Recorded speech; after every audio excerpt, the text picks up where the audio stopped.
The lights at Crown Jewel crackle like thunder. The arena in Perth is a pressure cooker, fans buzzing, rumors snapping through the crowd like live wires. Tonight, the stakes are monstrous. Seth Rollins, the world heavyweight champion and leader of the Vision, stands to Cody Rhodes, the undisputed champion. And every inch of the stage smells like history. But what nobody outside the locker rooms knows is that loyalties are fraying faster than steel. Brock Lesnar was booked to appear as a potential enforcer for Rollins' terrifying ace in the hole to crush Cody. Instead, a chain reaction happens that alters the entire wrestling landscape.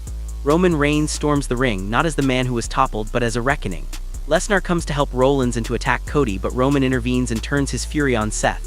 The result: chaos, a title victory for Cody, and a narrative splinter so big it could reshape WWE for months. Tonight on Wrestling News WWE, we replay every heartbeat of that explosion, break down the camera. Hughes explain the backstage politics and ask the single burning question: who really holds power in WWE now? Welcome to SUPLEX SAGA, where the bumps are more than athletic, they're narrative punctuation. We take every return, swerve, and backstage whisper and convert it into story sense. If you love plot mechanics as much as pile drivers, smash that subscribe and ring the bell. This episode is deep. Promos, timing, the crowd, and the fallout of Roman and Brock's joint intervention at Crown Jewel. Buckle up, this one is brutal and beautiful. Crown Jewel 2025 was no ordinary international show.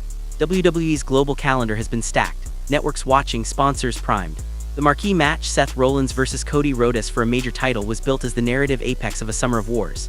In the weeks prior, Rollins had reconstituted the Vision into a menacing faction, leaning on power players and an aura of inevitability. Cody, the face of the company, kept fighting uphill. His promos, his championship defenses, and social presence made this match feel like destiny. The promotion pushed the matchup hard. Promos aired, networks clipped, and social media hummed. The final weeks leading to Perth were laced with teases. Paul Heyman's ambiguous promos about who serves power and Brock Lesnar's cryptic cameos on TV. Analysts noted the setup. If Lesnar showed up, the odds would tip dramatically for Rollins. And tipping odds was exactly what the creative engine intended. Create danger, grow anticipation, and make the crowd feel like anything could happen. Source: WWE event listing and previews to appreciate the shock of what came next. Understand motive. Seth Rollins wanted to cement his legacy with a high-profile win.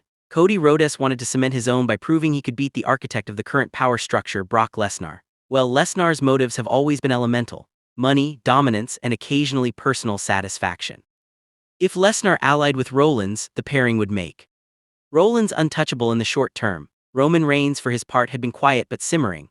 The tribal chief's absence had been noted, and his off-camera recovery made his return a loaded narrative missile. The psychology was clear. Rollins could use Lesnar, Cody needed allies. Roman's return would be meaningful if he chose to make it, so the Perth crowd was primed for fireworks. Cameras caught chants that spooled into waves. Cody, then Rollins. Producers had a job: keep the live reaction raw while protecting planned beats.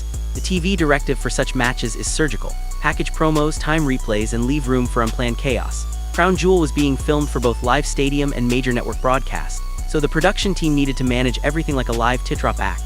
That's why when the unexpected occurred, the production choices would become as important as the moves in the ring.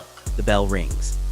Cody and Seth start like two gladiators who have been drafting each other's faces for weeks. Feints, quick strikes, the tease of a lockup that turns into a sequence of counters. Cody lands a Cody cutter. Rollins answers with a sequence of innovative strikes and rolls that make the crowd pop. Each big move is punctuated by commentary chops and replays aimed at building a clock of momentum. For 20 minutes, it's methodical, emotional, and tense. Two storytellers exchanging chapters via suplexes and submissions. Both men take punishment. Both want the crown. Late in the match, as Cody hits a near fall that leaves everyone gasping, the arena darkens. Lesnar's signature roar explodes through the speakers. The camera pans to the entrance ramp. Brock Lesnar appears not as an anonymous threat but as a purposeful, towering presence. Walkway lit like a path to war. For many in the crowd, this is what they feared: Brock and Rollins' corner. The production holds Lesnar's entrance on screen longer than usual. This is a moment meant to change the match. Analysts had teased this possibility for days. The arrival affirms the speculation. Sources on Lesnar teases and rumors. Lesnar strides down the ramp. Paul Heyman is at ringside, eyes cold.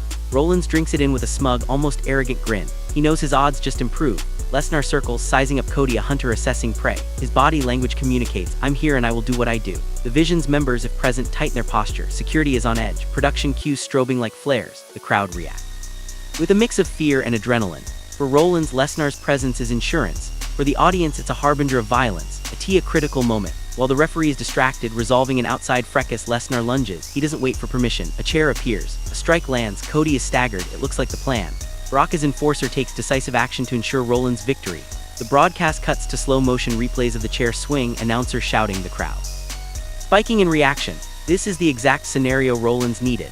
Lesnar's intervention transforms Rollins' vulnerability into a strategic advantage. But this is not the end. From the opposite entrance, RomanReigns' music hits, not the full triumphant blast of the tribal chief. This entrance is deliberate, weighty. The crowd loses its breath. Reigns walks with a purpose that suggests long reflection and an intention to settle grievances. He steps into the path of the chaos, eyes burning. For viewers who have been tracking Roman's storyline, this is the thin blue line between corporate halves. Roman is not here to watch, he has come to act. That Roman's arrival destabilizes the plan instantly. Lesnar turns rock-solid evaluation in his stare.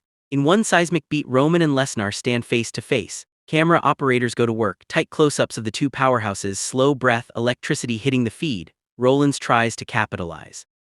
He rushes the ring with desperate aggression, and in the confusion takes a heavy blow from Roman. The narrative logic is blistering. Lesnar had intended to protect Rollins. Roman's presence reframes the options. Does Brock stay loyal to Rollins' cause, or is there a different agenda? In a move nobody expected because alliances have been charted differently, Roman hits Rollins hard. Not just a token strike, but a sequence meant to punish. A crushing clothesline, a drive, Roman's signature grip poured into a love letter of violence. The camera locks on Rollins' stunned face, betrayal written across his features. Roman's action is surprising because it directly contradicts the initial threat. Lesnar had come to help Seth. Roman had come to help Cody. The drama snaps. Two men arrived with different agendas, and Roman's choice flips the expected script. That was Wrestling News WWE full breakdown of the Crown Jewel climax, where Brock Lesnar came to tip the scales for Seth Rollins, only for RomanReigns to append the script and help Cody Rhodes walk away victorious. Where this goes next will define the year. Faction wars, personal vendettas, and new alliances await. If tonight taught us anything, it's that power is always temporary until someone decides to seize.